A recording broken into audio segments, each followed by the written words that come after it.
Ladies and gentlemen, welcome to Republican Reflections.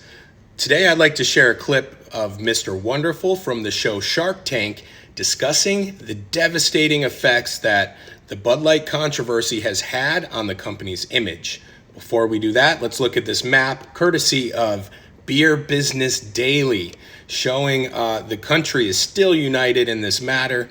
Rocky Mountain region leading the way, down almost 30%. Let me know what you all think in the comments. Here's Mr. Wonderful. I'll see you soon. Well, Bud Light has become the poster boy for brand mismanagement from multiple perspectives. So let me lay it out for you, because the discussions that have arisen and the narrative that's arisen around Bud Light is probably a good lesson for every CEO in every sector of the economy. Number one, it highlights the power of social media.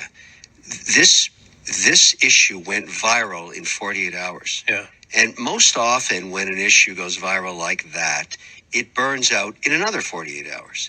But that's not what happened here. The story and narrative changed to sales.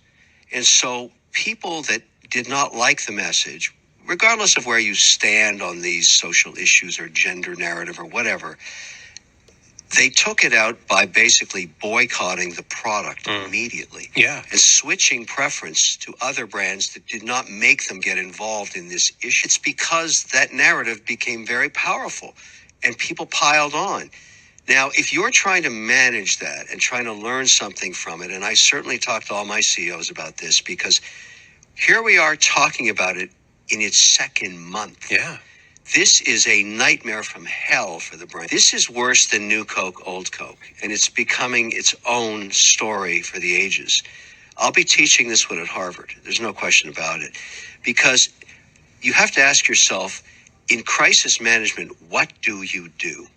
Because if you go to the other side and try and balance the gender narrative, you're going to get a whole new onslaught of people. The lesson learned, and what everybody should think about in every consumer product category, when you take polarized positions on any narrative, you are going to alienate 50% of your consumer 100% of the time.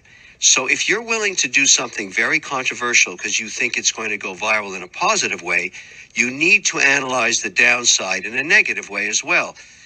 In consumer goods and services, Republicans drink beer, Democrats drink beer. Some believe in the gender neutrality, some don't, but they all consume your product. So if you know that was